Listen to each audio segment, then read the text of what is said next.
Yes! This spot shall serve as well as any. I shall enjoy this Hahn. Is this truly necessary?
Do our souls sing!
In death do our souls sing!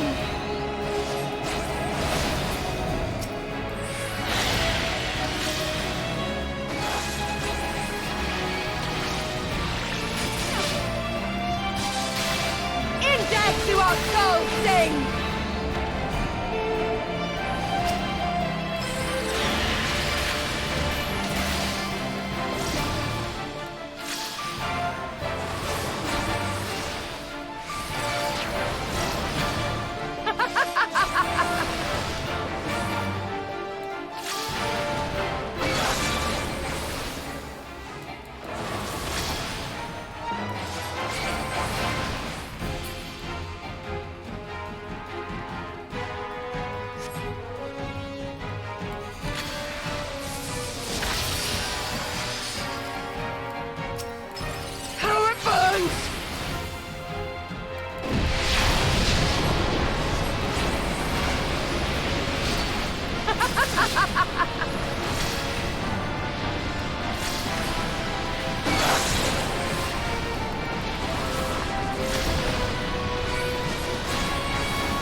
Do our souls sing!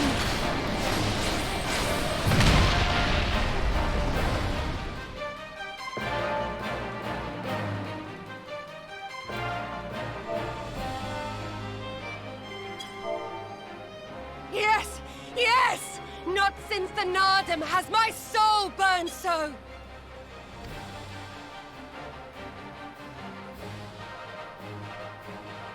Come, we have only just begun.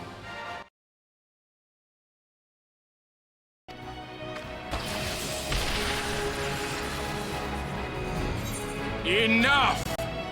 You were not granted.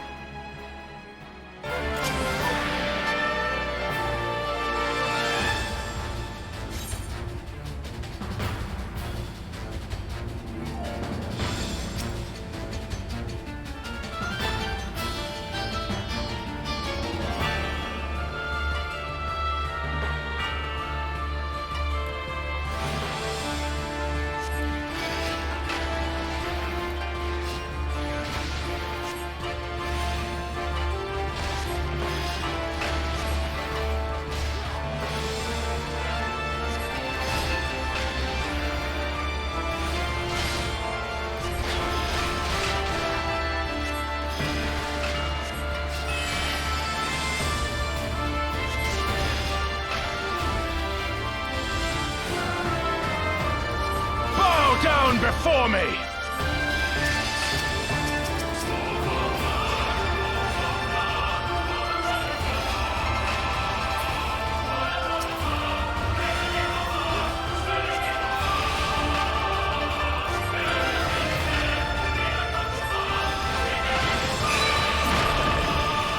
Kneel or die!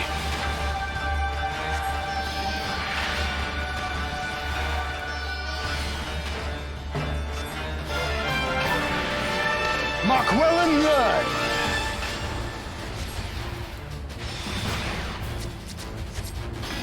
Concentrate!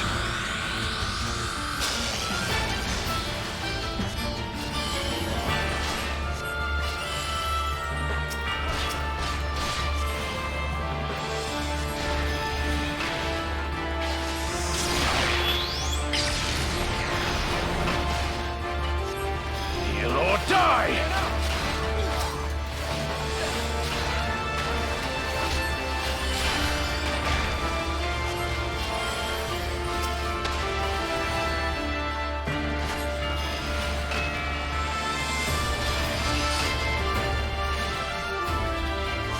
Down before me!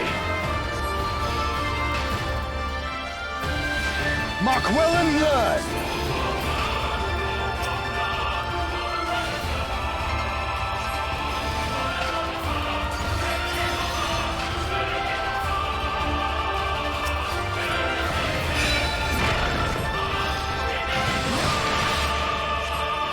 Kneel or die!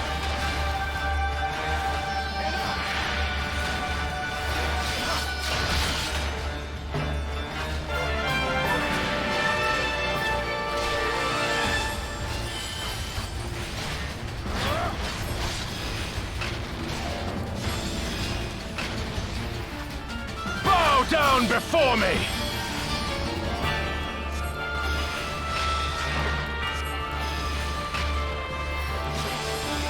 Tremble before the sun!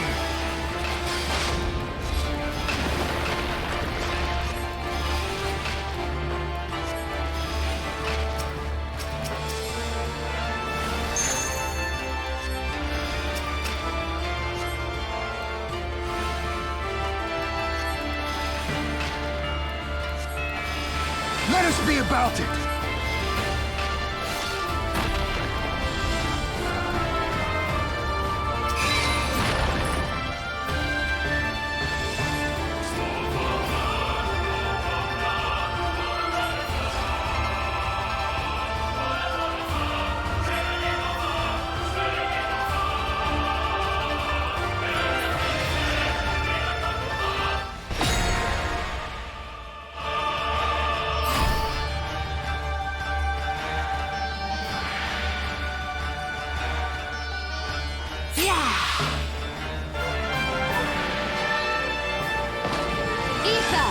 To me!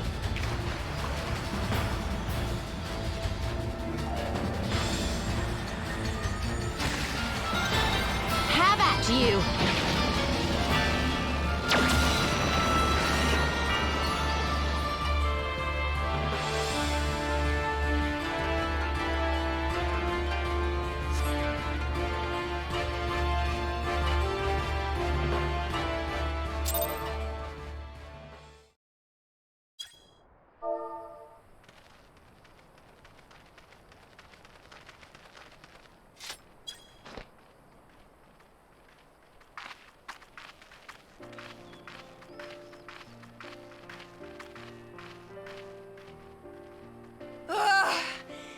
Never have I felt such bliss in defeat. 'Twas a battle to burn soul and flesh to ash. We Dothal will lend you our strength as promised. Narma's power is yours to wield.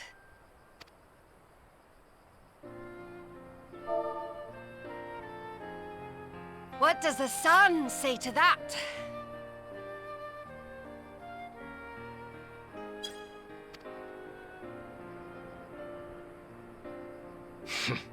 The sun is not driven by base motives such as yours. But they have been judged and found worthy.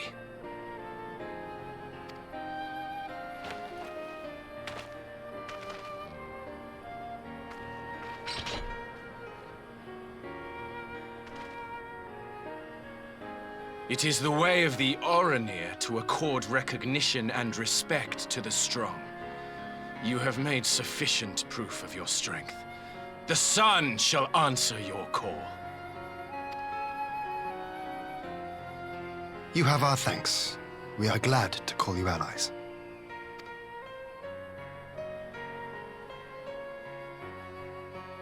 You? By what are you called?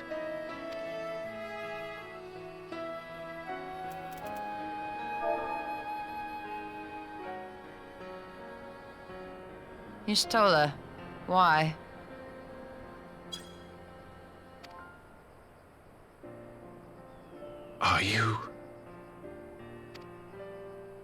Are you my Nama?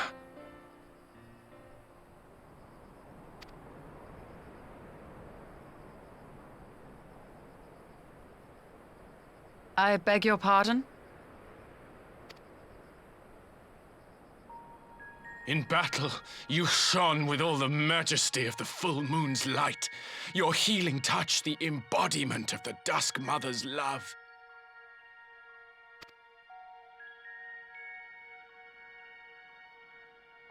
Long had I wondered if my Nama might not be a woman of the steppe. Beholding you, I am all but certain.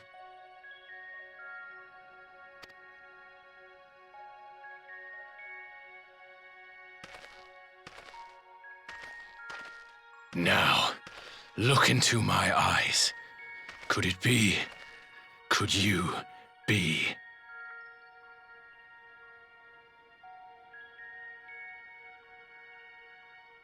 I am. Not interested, little son. Try again when you've become a man.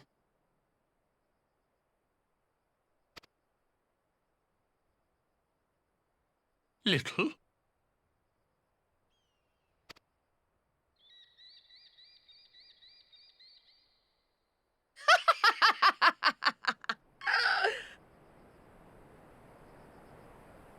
Little son! Little son!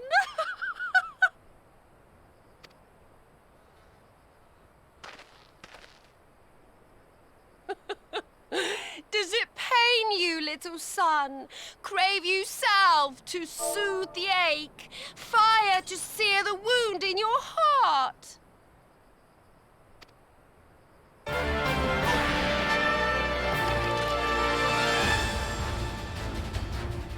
We have wasted enough time here.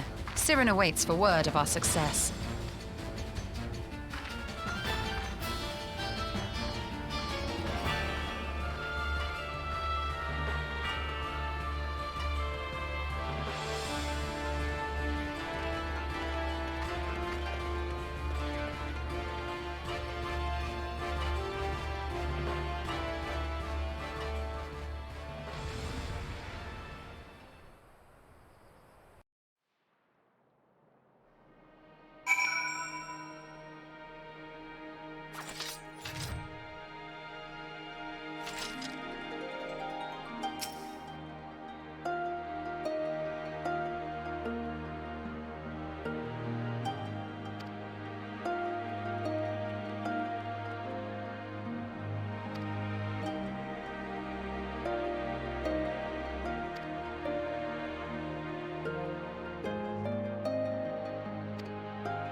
Did it work?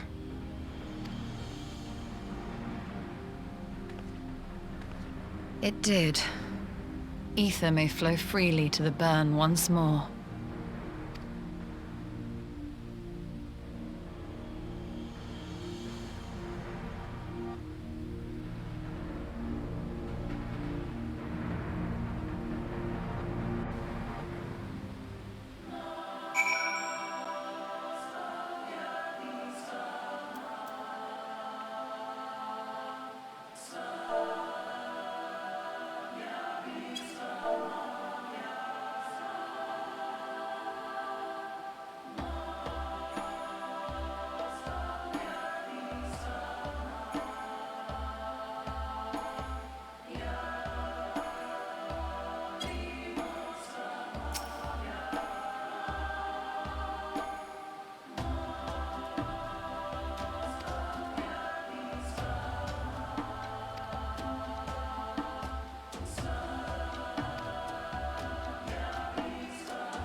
Mistress Lys, Commander Aldin, it gives me great pleasure to formally welcome the city-state of Alamigo to the Eorzean Alliance.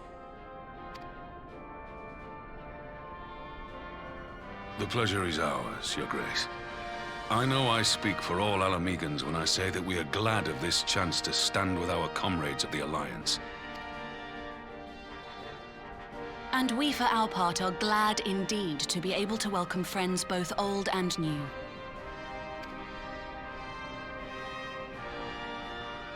Lord Hien of Doma, at your service. Pray, accept my heartfelt thanks for your generous invitation. Nay, 'tis we who must thank you for journeying so far. And 'twould be remiss of me not to acknowledge the part the Scions of the Seventh Dawn have played in bringing all of us together. In times of great unrest, you and yours have been our constant companions, without whom we would not be here. With apologies to Lord Hien and Mistress Alisaie, it occurs to me that we have not gathered in this way since that fateful day in Uldar. The day I lost my arm and my freedom. As I lay in my cell, never did I dream that I would one day be given the chance to represent my homeland at this council. I would not even be alive had you not plucked me from the jaws of death.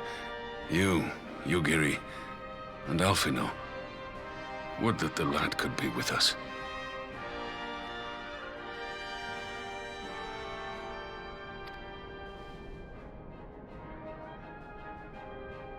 I too owe my presence here to Alphino, in so many ways. Until such time as he returns, I mean to carry on his good work as best I can.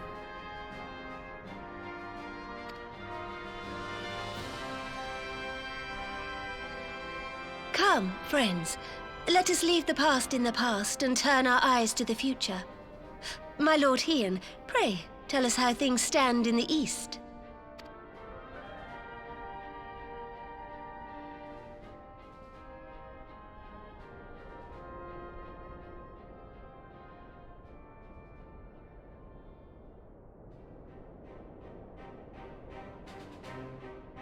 Having heard the rumors of dissent in Garlemald, I dared to dream of a peaceable solution.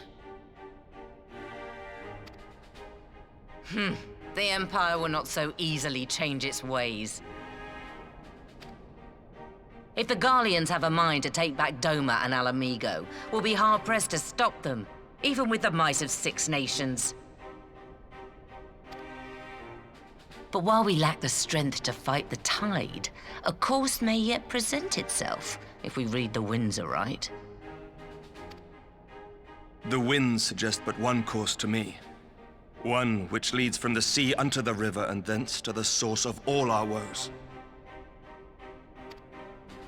The Ascians. Indeed. All here have felt their blighted touch. It was the bringers of chaos who nurtured the Archbishop's tyrannical ambitions. They who bestowed upon him the secrets of summoning, as they have so many others before and since. And while they remain, we shall know no peace. Our objective is clear.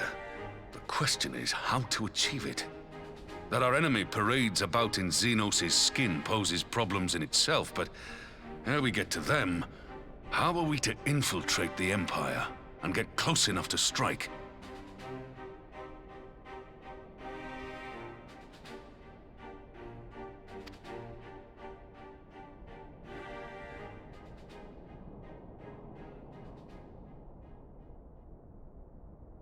While I see the wisdom in targeting the Ascians, an assassination attempt on Garlean soil would do little to aid our cause, even were it to succeed. It's time we used our enemy's preferred tactic: subterfuge.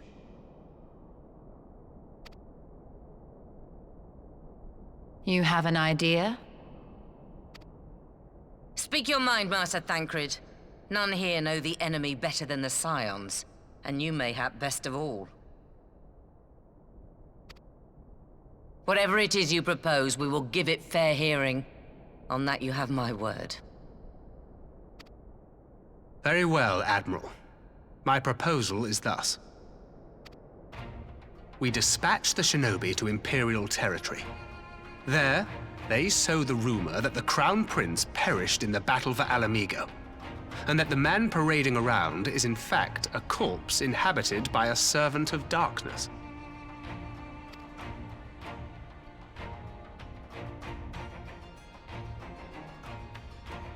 Well, it does have the ring of truth about it. And were the Garleans to learn that their future ruler is a puppet, the Empire would be shaken to the core. But at the risk of sounding stupid, would they actually believe such an unlikely story? I didn't. Ordinarily not. But prior to his miraculous recovery, rumors of Xenos' death had already begun to circulate around the Empire. Ultimately, however, what the masses believe is not our chief concern. Our true objective is to create an opening for rival factions within Garlemald to exploit. Just as a war of succession erupted in the wake of Emperor Solus's death. A war which raged until but recently, plunging the Imperial House into disarray as nephew and uncle grappled for the throne. It is no coincidence that one of Varus's first acts as Emperor was to name Xenos heir apparent, family feuds being so tiresome when armies are involved. Not all welcomed his choice of successor, however. There is no shortage of individuals who aspire to the throne, who would jump at any chance to seize power. The news that Xenos is not only dead, but a puppet to diabolical forces would be too enticing to ignore. The Empire would not be quick to recover from a second war of succession. I am no stranger to infiltrating Imperial territory. With a team of operatives gathered from among the Alliance's finest, the plan should have a reasonable chance of success. Dorma already has shinobi in place throughout the provinces. We stand ready to act, and act we must. What say you all?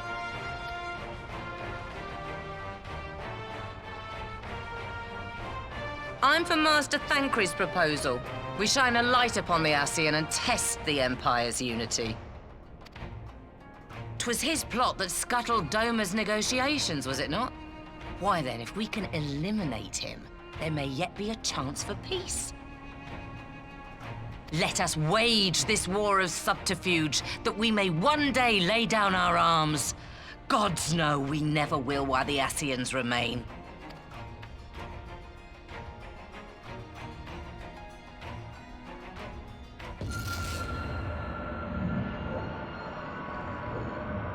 That way. Sorrow.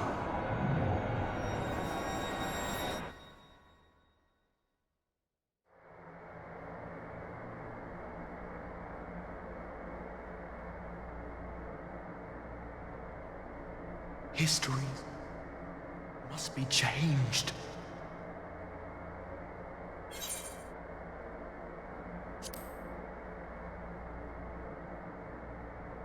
Ahead looms a calamity. Ahead looms light, expunging all form and life.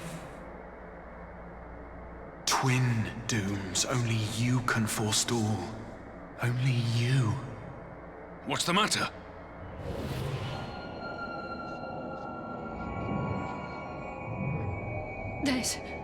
There's a voice. Spies in our midst?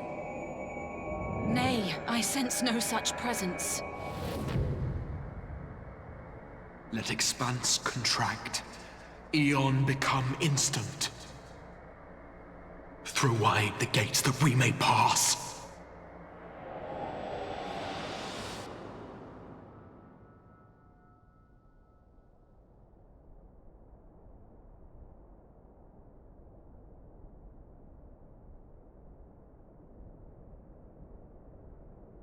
Is it over?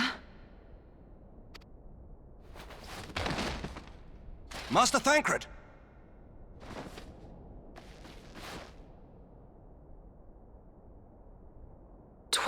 defend. Bear him to a private chamber. Have every healer make ready. Swiftly!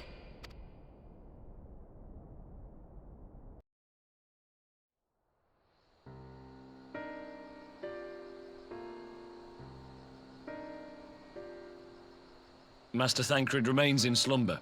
Though his vital signs appear stable, he's unresponsive. What could have done this? And why just him and not the others? I'm afraid we could not identify the cause, my lady. Our examinations revealed no wounds, nor the presence of any poisonous substances. Gods, that only makes it worse. You're to let us know the moment there's any change, all right?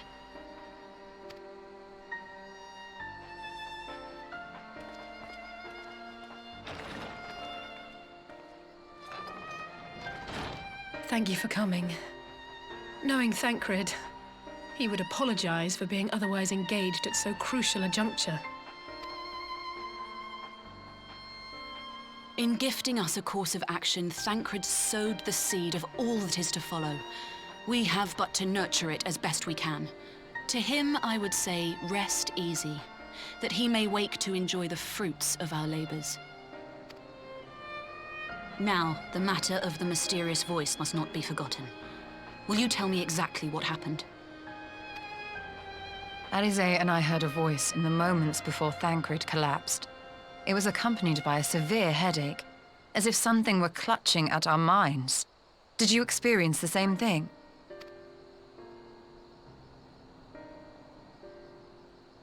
So, in between the voice and the pain, you felt as if you were somewhere else entirely.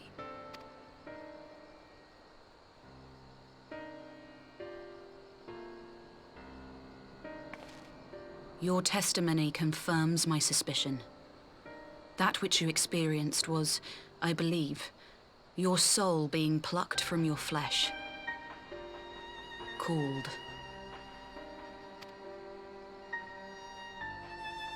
Called?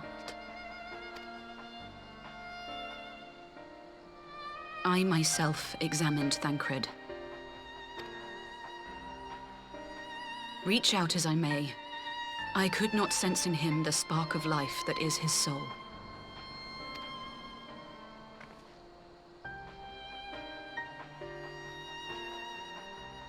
That Thancred alone was stricken so is likely due to his heightened sensitivity to the effects of ether, a consequence of his prior possession by the Ascian, the Hebrea. The owner of the voice, whoever it may be, reached out to you, called your souls, and in so doing, caused you and yours such pain. But if that's true, where exactly are we being called to? I know not. Yet one thing is plain. Whoever waits for you on the other side is possessed of a power unlike any I have ever known.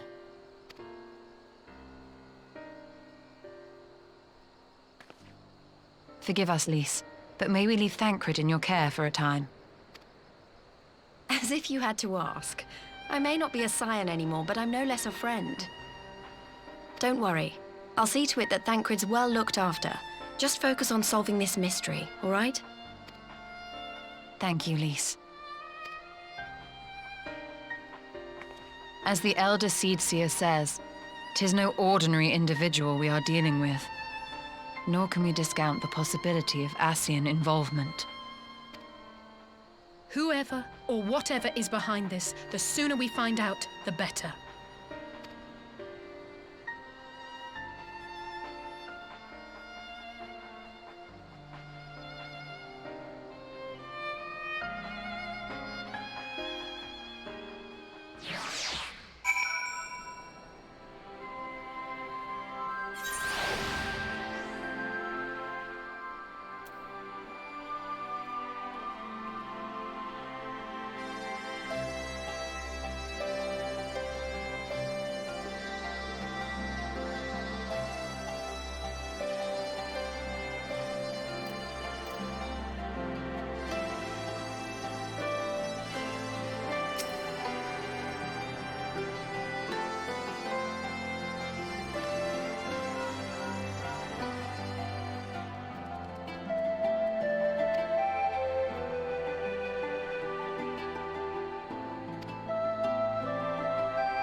Orianger!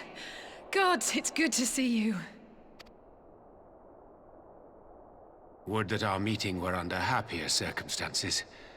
I judged the voice sufficient cause for concern even before you sent word of its effect on our comrade.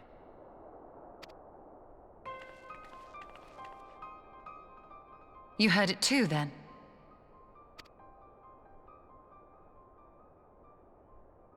Aye. And all but certainly at the selfsame instant. Alas, pained as I was, I could make little sense of what few words did then reach mine ears.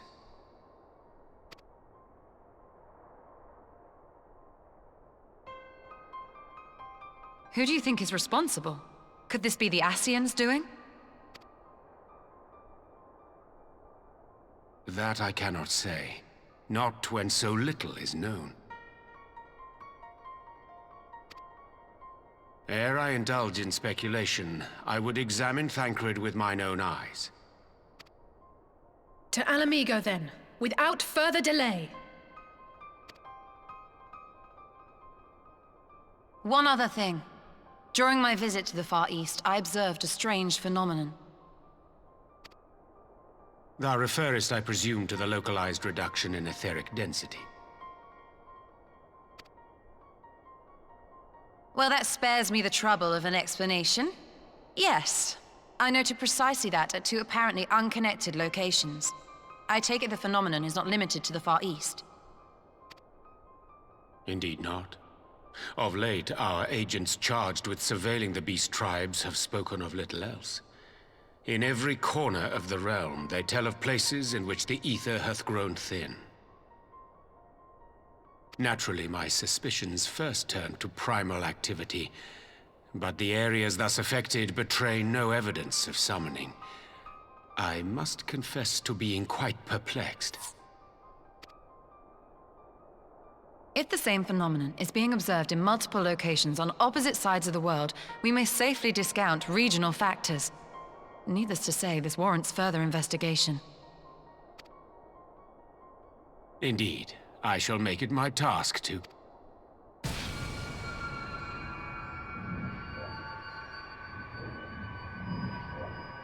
The voice. It calleth to me once more.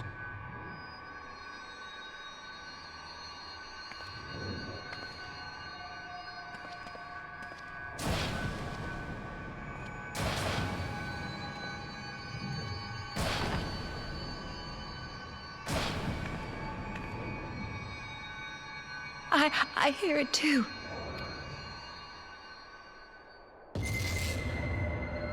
Only you.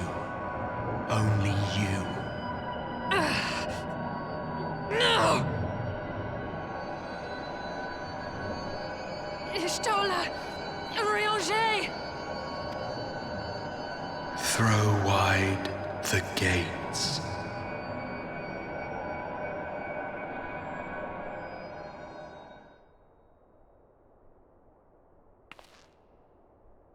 No!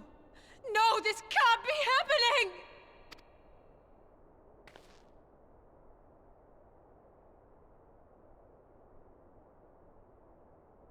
Y'shtola! Orianger! Open your eyes!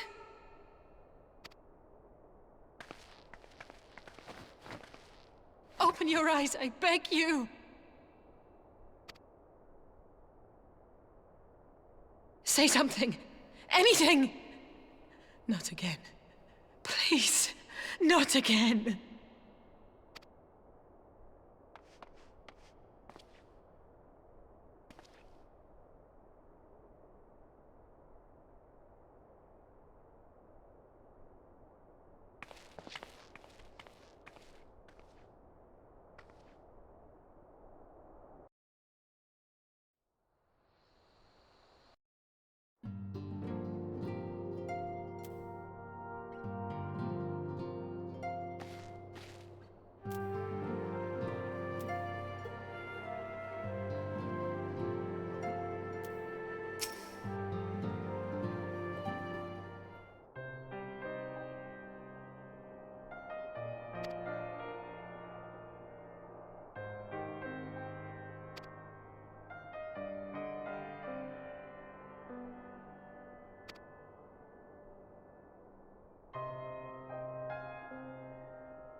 Here he is, my lady.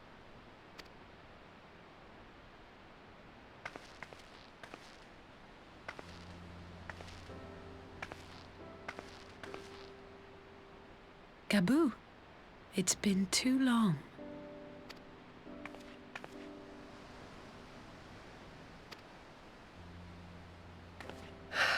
I'm afraid there's been no change. If he can see or hear us, he has given no sign. I see. You're still fighting. I'm proud of you.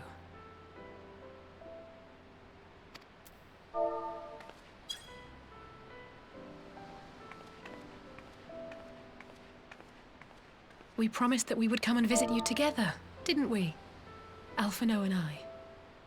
I'm sorry that we haven't managed that yet.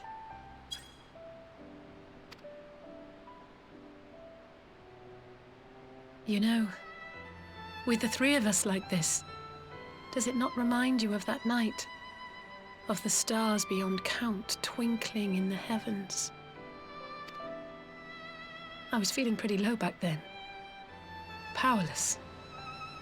But I knew that my brother was close by if I needed him, and that the others would be waiting for me back at the Rising Stones. Not like now.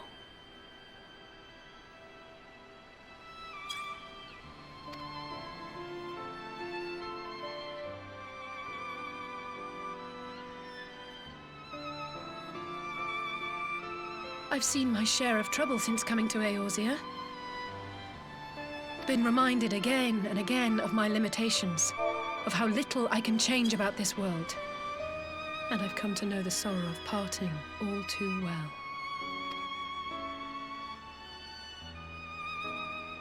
But to have the people I hold dear struck down before my eyes, and be powerless to help them, that I cannot bear.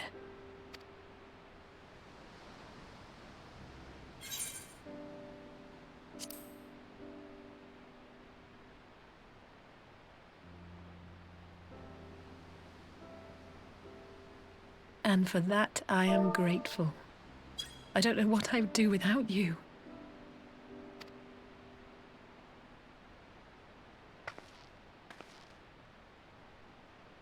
Well, that's more than enough brooding for one day. Come on. We have friends to save.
The populares no longer present an obstacle.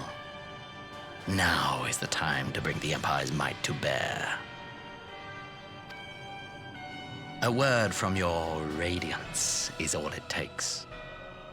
But one word, and the Imperial army will fall upon Alamigo as a pack of bloodthirsty wolves and tear that feeble nation apart.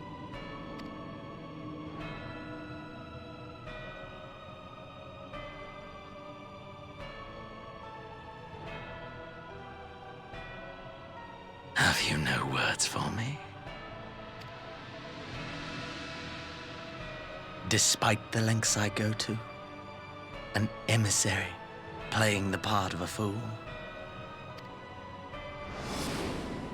When first I took this face, I swore to use all of my knowledge, all of my power, to further the cause of the Empire. My deeds stand testament to my commitment. And with this adamant flesh at my disposal, I could destroy the Icon Slayer as easily as one might swat a fly. Why do you hesitate?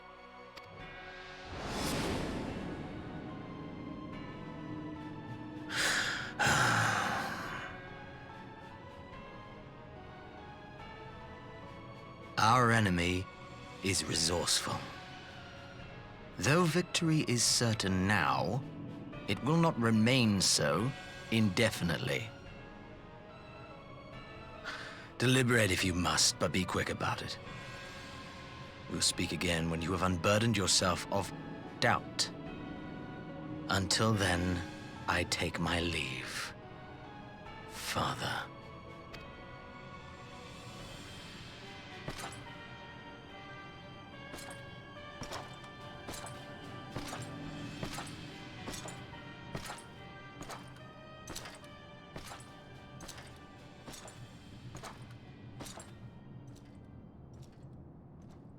I should be the one to sigh.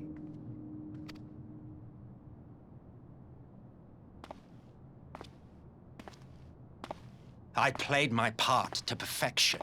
I had earned my rest, and then, thanks to La Habrea's crowning act of idiocy, our favorite emissary sees fit to summon me back.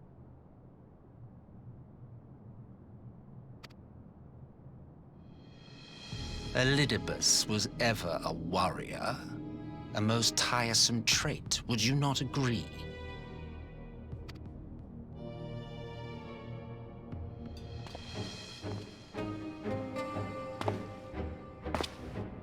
What?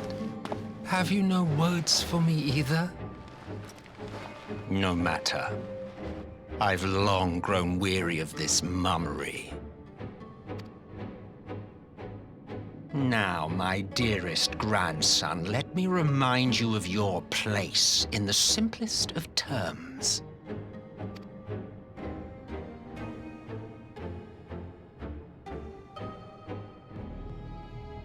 You do not make judgments, you administer them. Swiftly and to the letter. Naught else is your concern.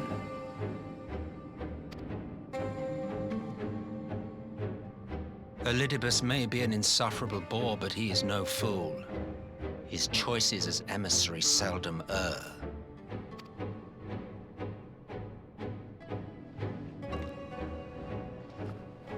If aught threatens the balance twixt light and dark, it falls to you to remove it. Be it by your own hands or by your armies, you have ample means at your disposal.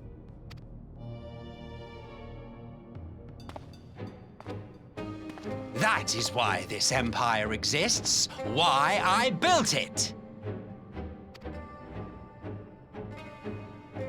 Oh dear. Have I touched a nerve? You always were an easy one to read.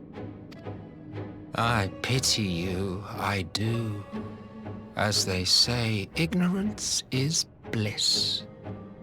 And I know how much happier you would be not knowing the things you know. The founding father was an Ascian, and he created the Empire solely for the purpose of sowing the seeds of chaos.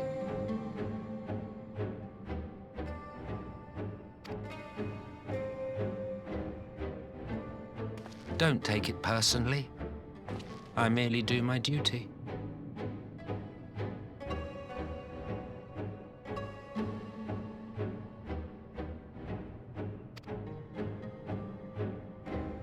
To bring about a calamity requires no small amount of power, and there is no surer way to obtain such power than by collecting powerful pawns.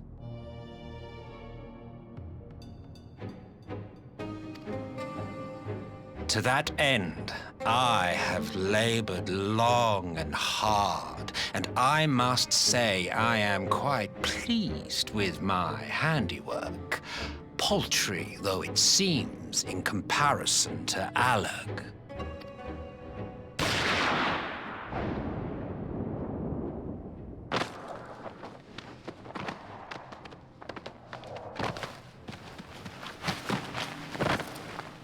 You fiends are overfond of your own voices.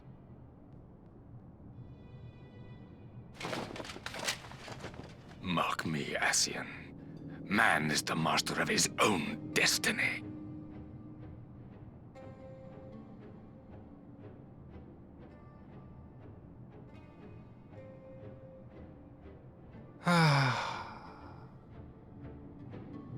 Such a waste of time and energy, both yours and mine.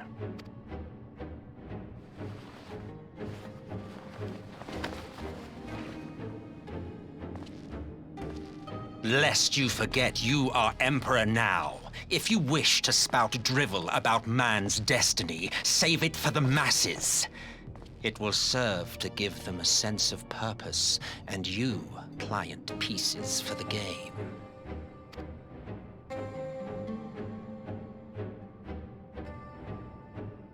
Oh, do stop sulking, boy.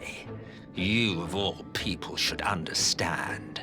Ours is a struggle to restore both mankind and the world to their rightful state. Viewed thus, our goals are one and the same.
I'm glad you've come, though I'm afraid there's little in the way of good news.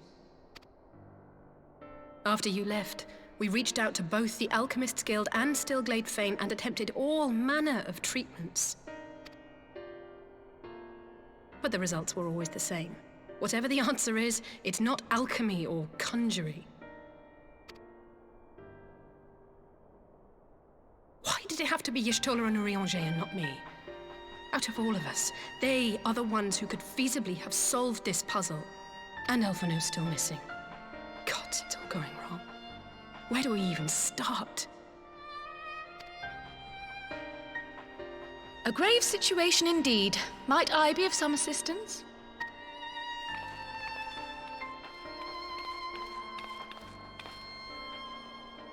Kryle!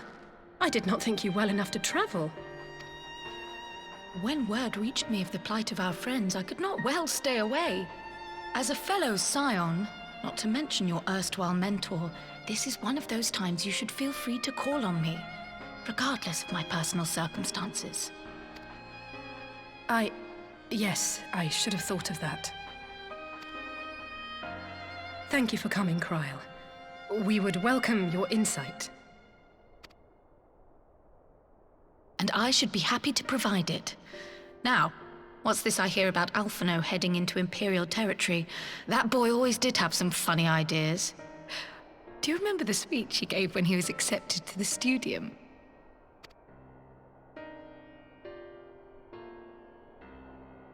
My life's goal is naught less than the salvation of this star.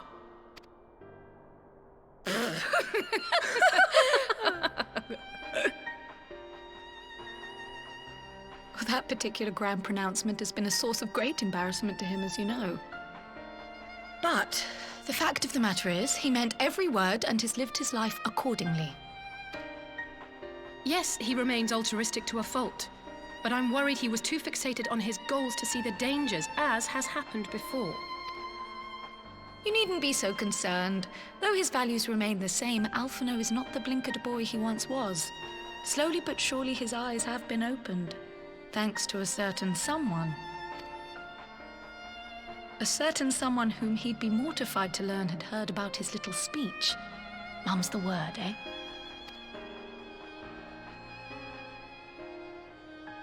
Right, I'd better have a look at our patients. They're in the infirmary, I assume. I'll need absolute quiet, so it would be best if I did this alone. If you'll excuse me.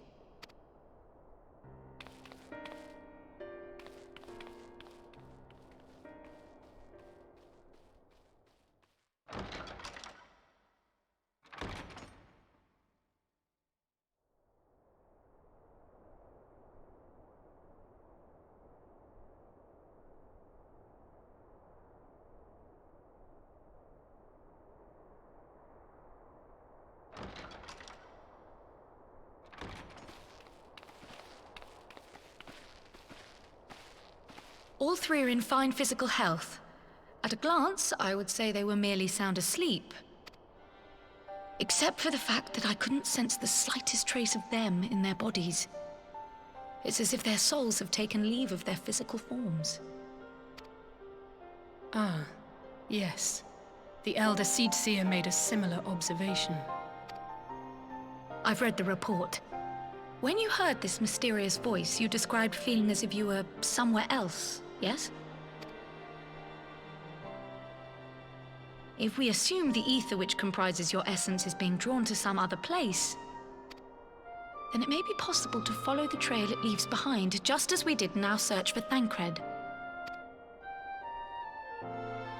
I wasn't around for that, but I can't imagine it was easy. Oh, it wasn't. But that's no reason not to try. I will have need of Master Matoya's crystal eye if I'm even to make the attempt. So I suggest we pay her a visit.